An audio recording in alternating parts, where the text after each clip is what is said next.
Hello friends and dear student, एक बार फिर से आपका बहुत बहुत स्वागत है।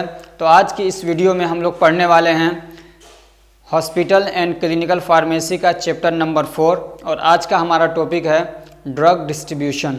तो क्या होता है ड्रग डिस्ट्रीब्यूशन? तो ड्रग डिस्ट्रीब्यूशन का मतलब होता है कि ड्रग को प्रोवाइड करना। जैसे कि मान लीजिए कोई सरकारी हॉस्पिटल है तो उसमें अलग अलग टाइप के पेशेंट आते हैं। जैसे कुछ पेशेंट ओपीडी वाले होंगे यानी आउट पेशेंट होंगे, यानी आज आए और एडमिट नहीं हुए हॉस्पिटल के अंदर, आए डॉक्टर को दिखाया और दवा लेके चले गए। ऐसे ही इमरजेंसी वाले कुछ आते हैं, कहीं एक्सीडेंट हो गया या कोई एकदम से बहुत तगड़ा बीमार हो गया तो उनको भी दवा दी जाती है। ऐसे ही कुछ ऐसे पेशेंट भी होते हैं जो हॉस्पिटल के अंदर एडमिट होते हैं और फिर उनके अलग अलग टाइप्स हैं, तो उन सबको दवा क्या है प्रोवाइड की जाती है। तो ये दवा जो प्रोवाइड की जा रही है वो अलग अलग तरीके होते हैं उसके। समझ में आ रही बात? दवा जो प्रोवाइड की जा रही है इन पेशेंट्स को, इसके अलग अलग तरीके होते हैं। वो क्या तरीके हैं उसको हम लोग अब डिटेल से देखते हैं। तो सबसे पहले हम देखेंगे कि ड्रग डिस्ट्रीब्यूशन क्या है। तो drug distribution is a process to provide drug to the patient और पेशेंट अटेंडेंट। तो ड्रग डिस्ट्रीब्यूशन क्या है कि जो पेशेंट है उसको या पेशेंट का जो कोई अटेंडेंट है, यानी बीमार को कोई लेके आते हैं ना, जैसे मान लीजिए कोई सीरियस बीमार है तो वो खुद नहीं आ सकता हॉस्पिटल, जो लोग उसको लेके आते हैं उसको हम लोग बोलते हैं पेशेंट का अटेंडेंट। ठीक है, तो ये कह रहे हैं कि ड्रग डिस्ट्रीब्यूशन का मतलब ये है कि दवा प्रोवाइड करना पेशेंट को या पेशेंट का जो अटेंडेंट है उसको, तो इसको हम लोग बोलते हैं ड्रग डिस्ट्रीब्यूशन। तो हॉस्पिटल के अंदर दो तरह के पेशेंट होते हैं। एक होते हैं जो इनडोर होते हैं या उनको हम लोग बोलते हैं इन पेशेंट, यानी जो हॉस्पिटल के अंदर एडमिट हो जाते हैं तो उनको अगर दवा दी जाती है तो उनको हम लोग बोलते हैं इंडोर डिस्ट्रीब्यूशन या इन पेशेंट डिस्ट्रीब्यूशन। ठीक, और दूसरे जो एक टाइप के पेशेंट होते हैं उनको हम लोग बोलते हैं आउटडोर या तो आउट पेशेंट। क्या बोलते हैं? आउटडोर या तो आउट पेशेंट बोलते हैं, यानी जो हॉस्पिटल के अंदर आते हैं और एडमिट नहीं होते हैं, दिखाते हैं, दवा लेते हैं और चले जाते हैं। तब इन दो तरीके के पेशेंट्स को क्या होती है दवा दी जाती है। तो अब हम लोग देखते हैं जो इन पेशेंट हैं यानी जो हॉस्पिटल के अंदर एडमिट होते हैं उनको दवा पहुंचाने के क्या अलग अलग मेथड्स हैं। ठीक, क्या पढ़ेंगे हम लोग? अलग अलग जो मेथड्स हैं कि जो इन पेशेंट है उनको दवा पहुंचाने के, उनको दवा देने के। ठीक, तो वही क्या है methods of drug distribution to inpatient. जो इन पेशेंट हैं जो हॉस्पिटल के अंदर एडमिट हैं उनको दवा अलग अलग तरीके से पहुंचाई जाती है, प्रोवाइड की जाती है। तो वो क्या है अलग अलग तरीके? तो एक तरीका क्या है इंडिविजुअल प्रिस्क्रिप्शन ऑर्डर मेथड। क्या है? Individual prescription order method. और दूसरा है फ्लोर स्टॉक मेथड। तीसरा क्या है unit dose drug distribution method. और चौथा क्या है ड्रग बास्केट मेथड। असल में तीन ही है। ये वाला जो है चौथा वाला ड्रग बास्केट मेथड ये इसी के अंदर आता है। ठीक है, लेकिन आपके सिलेबस में चारों को अलग अलग करके दिया है तो अलग अलग पढ़ेंगे, लेकिन जो ड्रग बास्केट मेथड है वो इसी फ्लोर स्टॉक मेथड के अंदर ही आ जाता है। अब ये क्या है चारों, इसको हम लोग अब डिटेल से देखते हैं। तो सबसे पहला क्या है individual prescription order method. In this method the physician write a prescription and ask the patient to get the medicine from a licensed medical store. तो इस वाले मेथड में क्या होता है कि जो डॉक्टर को आपने दिखाया, मान लीजिए मैं बीमार हूँ, मैं डॉक्टर के पास गया, डॉक्टर ने मुझे देखा, चेक किया और फिर क्या किया प्रिस्क्रिप्शन लिख दिया।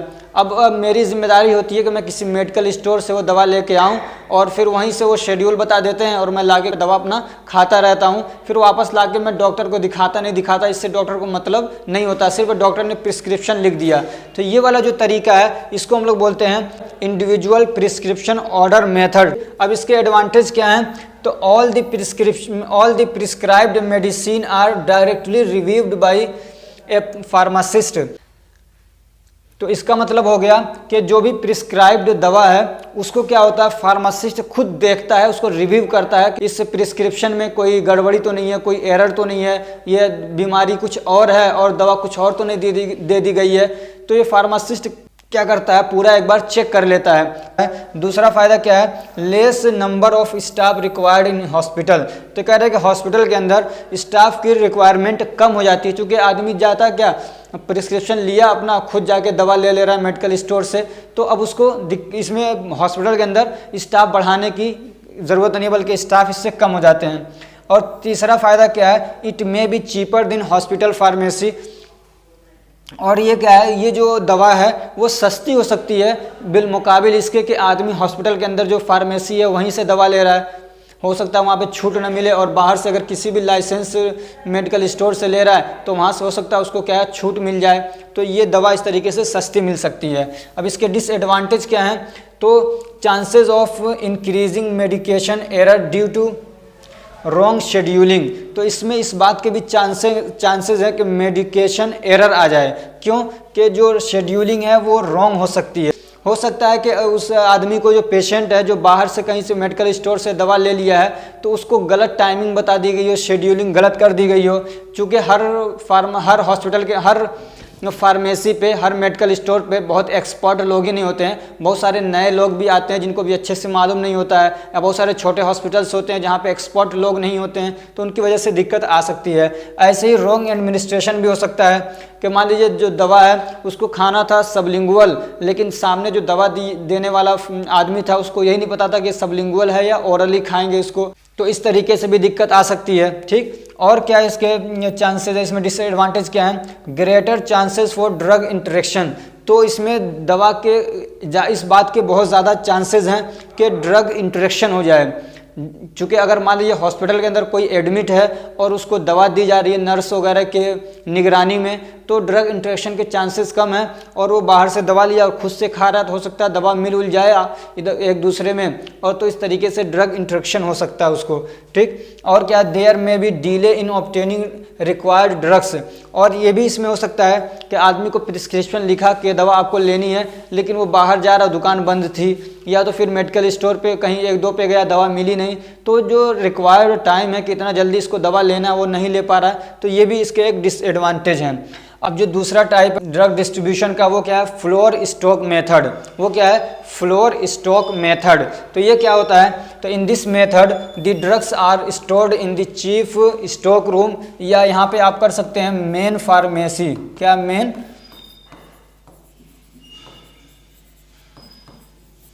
ठीक है, चीफ स्टॉक रूम की जगह पे आप मेन फार्मेसी भी कर सकते हैं। तो इस मेथड में क्या होता है कि जो दवा होती है किसी हॉस्पिटल के अंदर, तो एक मेन फार्मेसी होता है, एक स्टोर रूम होता है, वहाँ पे सारी दवाएं क्या होती हैं, रख दी जाती हैं, and are supplied to wards at nursing station, और फिर वहाँ से क्या होता है कि मान लीजिए एक हॉस्पिटल, उसके अंदर 4 वार्ड्स हैं, 4 या 5 वार्ड्स हैं, या उसको फ्लोर कह लीजिए कि 1 फ्लोर है, 2 फ्लोर है, 3 फ्लोर हैं, तो हर फ्लोर के ऊपर या हर वार्ड के अंदर एक छोटा सा फार्मेसी बना दिया जाता है, उसी को यहाँ पे क्या क्या है, नर्सिंग स्टेशन, विच में बी एट एवरी फ्लोर, जो कि हर एक फ्लोर पे हो सकता है। ठीक है, तो क्या होता है इसमें कि जो असल जो मेन फार्मेसी है वहाँ से दवाएं इस छोटी सी फार्मेसी में, जो हर एक फ्लोर के ऊपर या हर एक वार्ड में हो सकता है, वहाँ पे दवाएं भेज दी जाती हैं, और फिर इस वाले जो छोटी सी फार्मेसी हर फ्लोर के ऊपर या हर समझ लीजिए हर रूम के अंदर या हर वार्ड के अंदर खोल दी गई है, एक छोटी सी फार्मेसी बना दी गई है, तो वहाँ से फिर जो पेशेंट एडमिट हैं उनको दवा वहीं से दे दी जाती है, एडमिनिस्टर कर दी जाती है। ठीक, तो ये तरीका होता है इसमें, एंड स्टोर्ड देयर, और फिर वहाँ छोटा सा जो आपका नर्सिंग स्टेशन है जहाँ से नर्स लोग क्या है दवाएं लेते हैं। अब नर्स में मेल और फीमेल दोनों आते हैं, ये जो पेशेंट को क्या है देख रेख कर रहे हैं वो भी मेल हों चाहे फीमेल हो, सब नर्स हैं।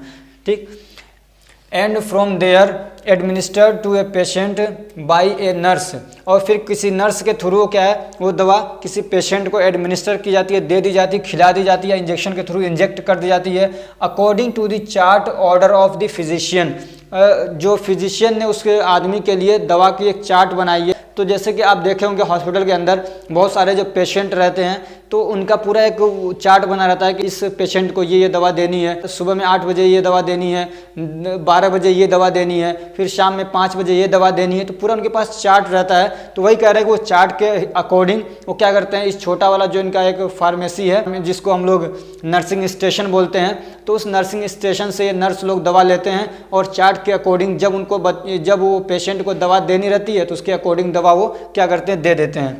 अब ये भी क्या है 2 तरीके का है, जो फ्लोर स्टॉक मेथड है ये दो तरीके का होता है, एक होता है चार्ज ड्रग और दूसरा होता है नॉन चार्ज ड्रग। अब चार्ज ड्रग क्या होता है, तो चार्ज ड्रग वो दवाएं कहलाती हैं जो काफ़ी महंगी होती हैं। मान लीजिए सरकारी हॉस्पिटल को सामने रखिए, तो यहाँ पे चार्ज ड्रग वो दवाएं हैं कि जो काफ़ी महंगी होती हैं और उनकी जो दवाएं उनकी ज़रूरत पड़ती है तो जो पेशेंट है उसके बिल में डायरेक्ट उसका पैसा जोड़ दिया जाता है, यानी उसका पैसा पेशेंट से लिया जाता है। और एक दवा ऐसी होती है जो नॉर्मली यूज़ होती रहती है और सस्ती दवा होती है, तो फिर उसको क्या करते हैं, पेशेंट से पैसा नहीं लिया जाता है बल्कि जिस वार्ड में वो रह रहा है उसका खर्चा उसमें जोड़ दिया जाता है। तो ये होता है चार्ज ड्रग और नॉन चार्ज ड्रग। ठीक, तो चार्ज को हम लोग इन्वेलप मेथड भी बोलते हैं, इसलिए कि वो दवाएं क्या है उस पेशेंट के नाम से इन्वेलप में अंदर यानी लिफाफे के अंदर पैक करके आती है, उसका पैसा कितने का है ये सारा खर्चा उस पर लिखा रहता है, पूरा बिल बना के वो दवाएं आती हैं, तो उसको इन्वेलप मेथड भी बोलते हैं।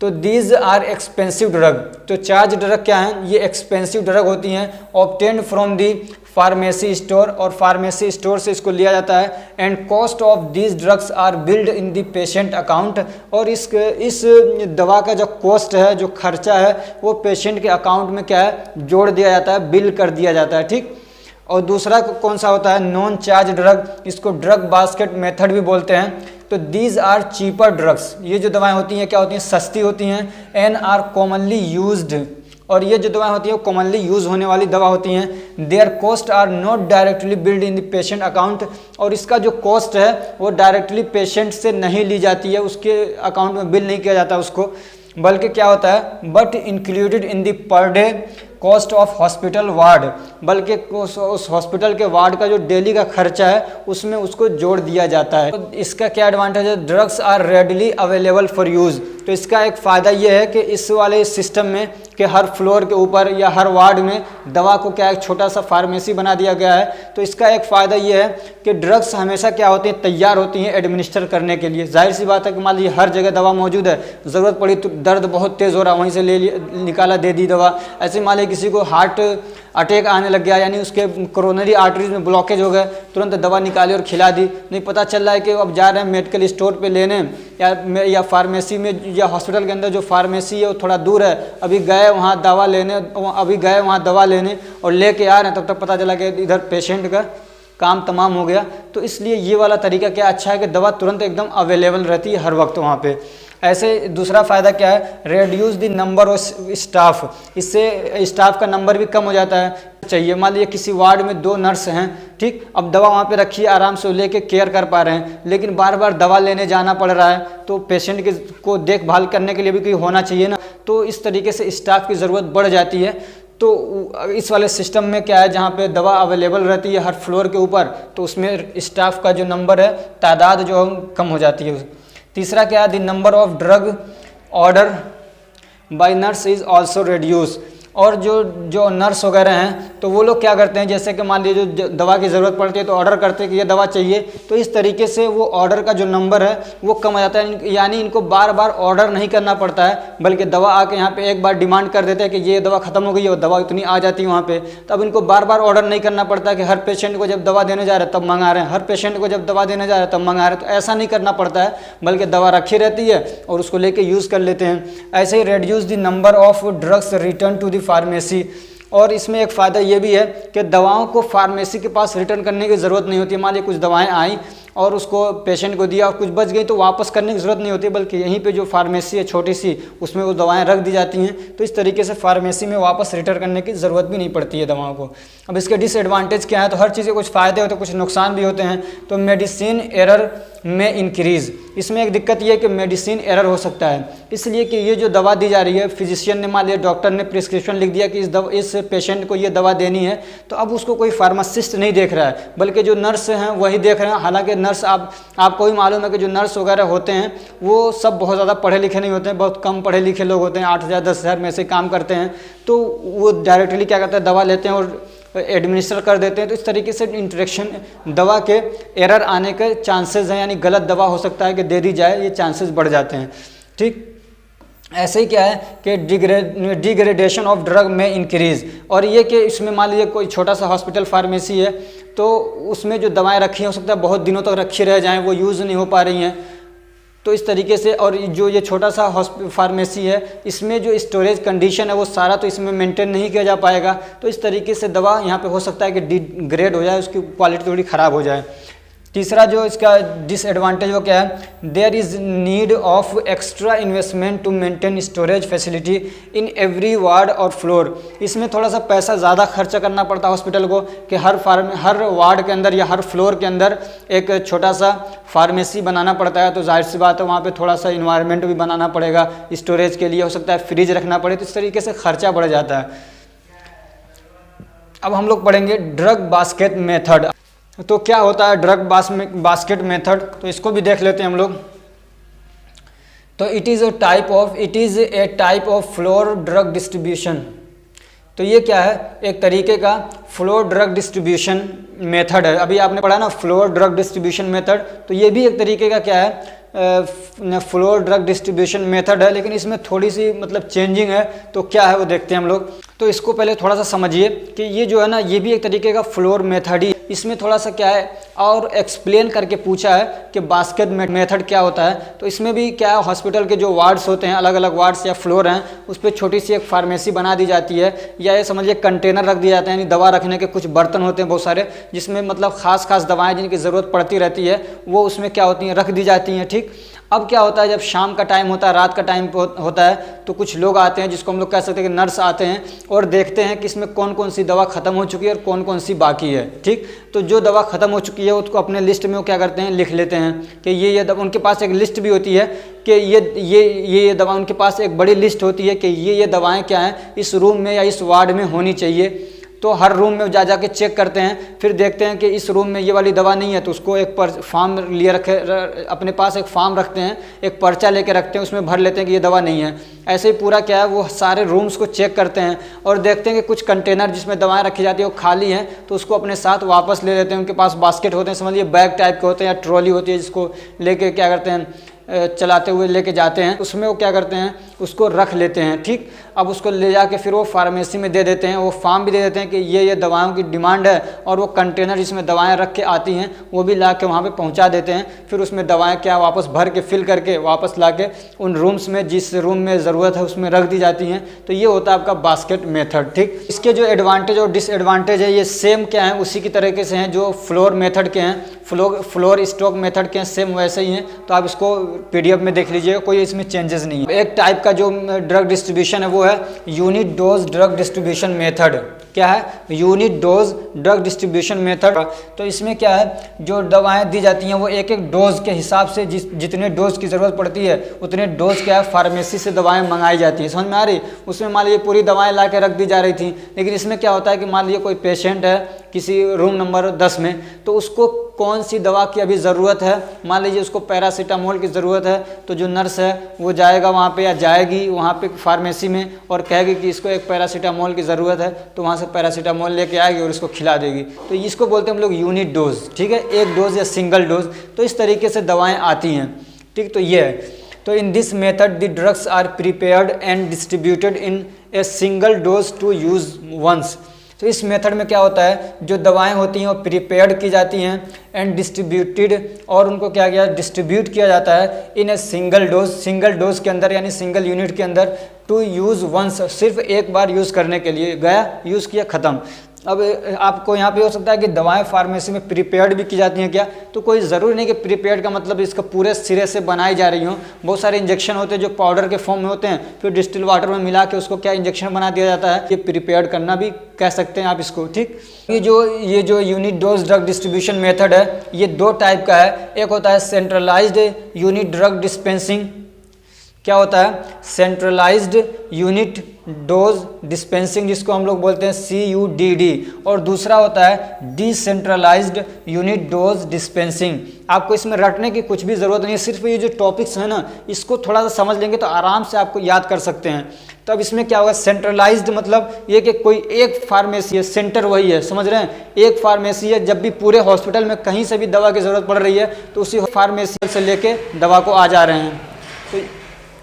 तो ये क्या हो जाता है, सेंट्रलाइज हो जाता है। और डिसेंट्रलाइज का मतलब ये कि हर फ्लोर के अंदर एक क्या बना रखा है, एक छोटा सा फार्मेसी बना रखा है, और किसी भी रूम के अंदर किसी भी पेशेंट को दवा की ज़रूरत पड़ रही है तो उस छोटे से फार्मेसी से हर फ्लोर पे जो है वहाँ से लेके आ जा रहे हैं, या हो सकता है कि हर रूम के अंदर हो तो वहाँ से लेके यूज़ कर ले रहे हैं, तो ये डिसेंट्रलाइज हो जाता है। लेकिन यहाँ पे जो खास बात है उसमें कि बहुत सारी दवाएँ एक साथ नहीं किसी रूम के अंदर या किसी पेशेंट के पास ला के रखी जाती हैं, बल्कि जितनी ज़रूरत होती है उतनी उठा के लाई जाती है, उसको यूज़ करा दी जाती है, ये इसकी खास बात है। तो सेंट्रलाइज यूनिट डोज डिस्पेंसिंग क्या होता है, तो in this method the drugs are stored in the main pharmacy. समझ रहे हैं ना कि जो दवाएं हैं वो जो मेन फार्मेसी है या चीफ फार्मेसी है उसमें उसको क्या है रखी, वहाँ पे वो रखी जाती हैं। And dispense when any dose is required to give a patient, और जब किसी पेशेंट को दवा देने की ज़रूरत पड़ती है तब वो दवाएं वहाँ से क्या कहती है, डिस्पेंस की जाती हैं, भेजी जाती हैं पेशेंट को देने के लिए। अब उसको लाने के लिए कोई ज़रूरी नहीं कि आदमी ही हो, बल्कि उसमें बहुत सारी जगहों पे डम वेटर यूज़ किया जाता है।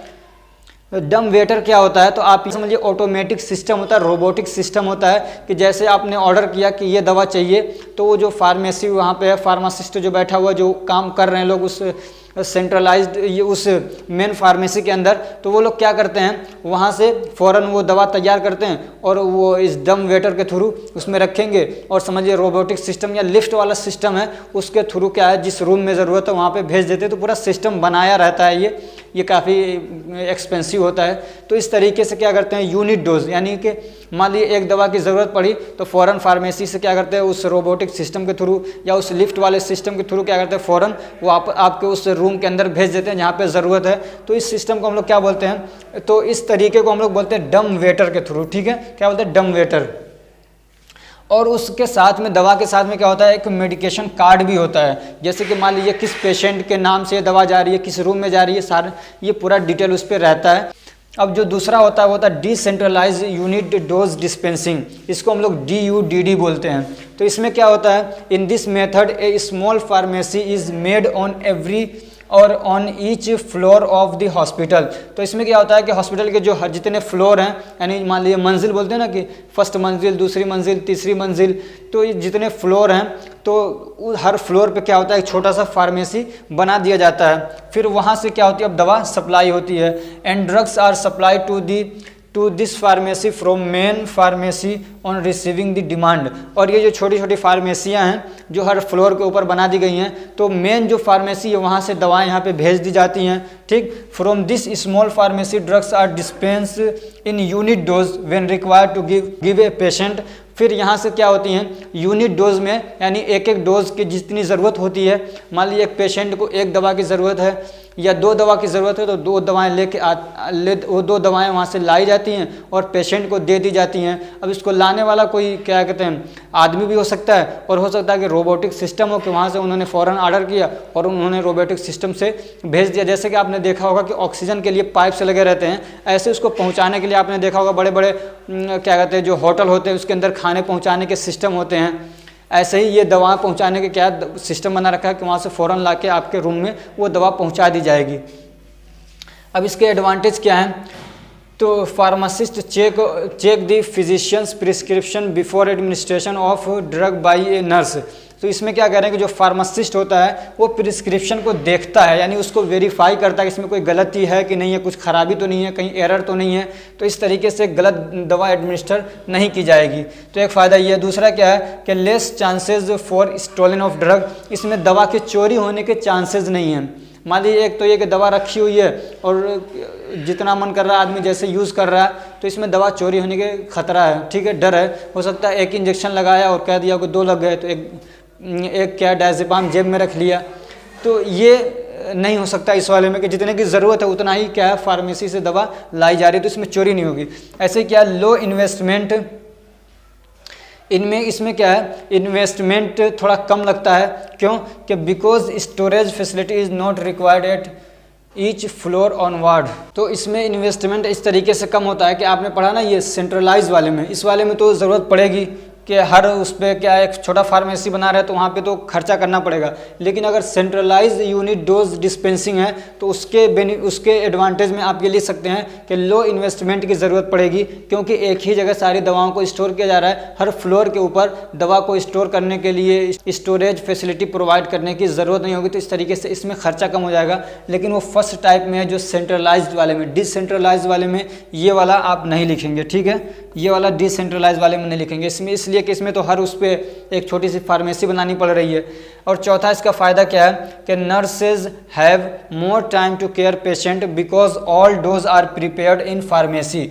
और ये कह रहे हैं कि जो नर्स वगैरह हैं जो पेशेंट के देखभाल के लिए हैं तो उनको बहुत ज़्यादा टाइम मिल जाता है कि वो अच्छे से क्या है पेशेंट की देखभाल कर सकें, इसलिए कि जो दवाएं हैं जो डोज हैं इनको तैयार नहीं करना पड़ता है, बल्कि फार्मेसी जो है वो सब कुछ तैयार करके इनको दे देते हैं और ये लोग खाली उसको क्या एडमिनिस्टर करते हैं। वरना तो आपने देखा कि जो फ्लोर सिस्टम होता है कि उसमें से नर्स खुद दवा निकाल रही हैं, उसमें से नर्स जो लोग हैं वो खुद दवा निकाल रहे हैं, पूरा डोज बना रहे हैं, फिर एडमिनिस्टर कर रहे हैं, तो उसमें उनका बहुत सारा टाइम उसमें वेस्ट हो जाता है कि दवा को निकालना, एडमिनिस्टर करना, फिर डोजिंग करना, सारा कुछ करना, तो उसमें उनका टाइम ज़्यादा लग जाता है। इस वाले में कुछ नहीं करना, फार्मेसी से जाए दवा लेके आए और एडमिनिस्टर कर दिया, तो इसमें इनका टाइम बच जाता है।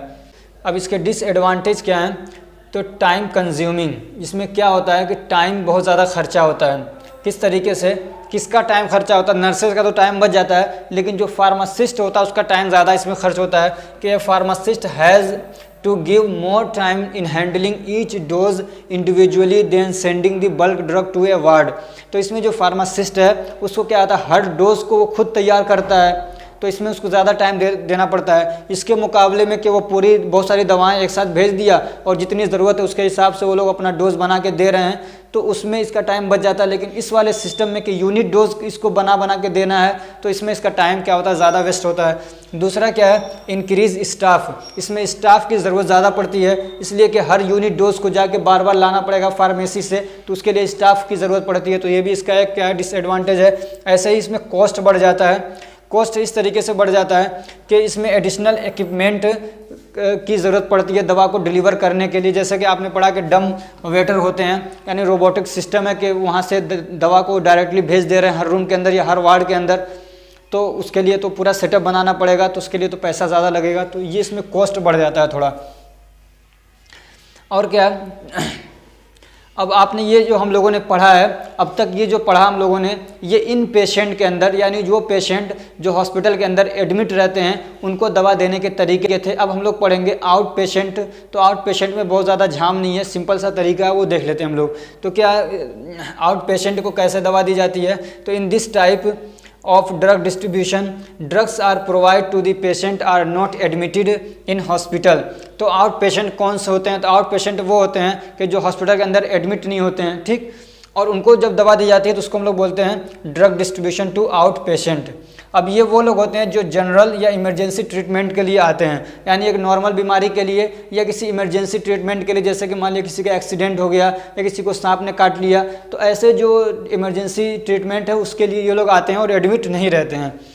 अब इसके स्टेप क्या है दवा इनको प्रोवाइड करने के, तो the patient name is registered by registration staff. यहाँ पे आप रजिस्ट्रार भी कह सकते हैं, क्या कर देंगे, रजिस्ट्रार, ठीक है। तो जो मतलब आपने देखा होगा कि छोटा सा केबिन बना के रजिस्ट्रार बैठे रहते हैं, यानी जो लोगों के नाम को क्या करते हैं, रजिस्टर करते हैं, उनका फॉर्म पर्चा बना के देते हैं। आप देखते हैं जाना पड़ता है, अगर आप सरकारी हॉस्पिटल में गए होंगे तो देखा होगा, या प्राइवेट में भी, तो जब जाते हैं तो आपके नाम की पर्ची बनती है। तो वही है, सबसे पहले क्या होता है, आदमी के नाम से एक पर्ची बनती है, तो उसका नाम रजिस्टर किया जाता है। फिर उस पेशेंट को क्या है, उसके अकॉर्डिंग क्या बीमारी है, उसके अकॉर्डिंग किसी फिजिशियन या डॉक्टर के पास उसको भेज दिया जाता है। तो ये पहला स्टेप हो गया।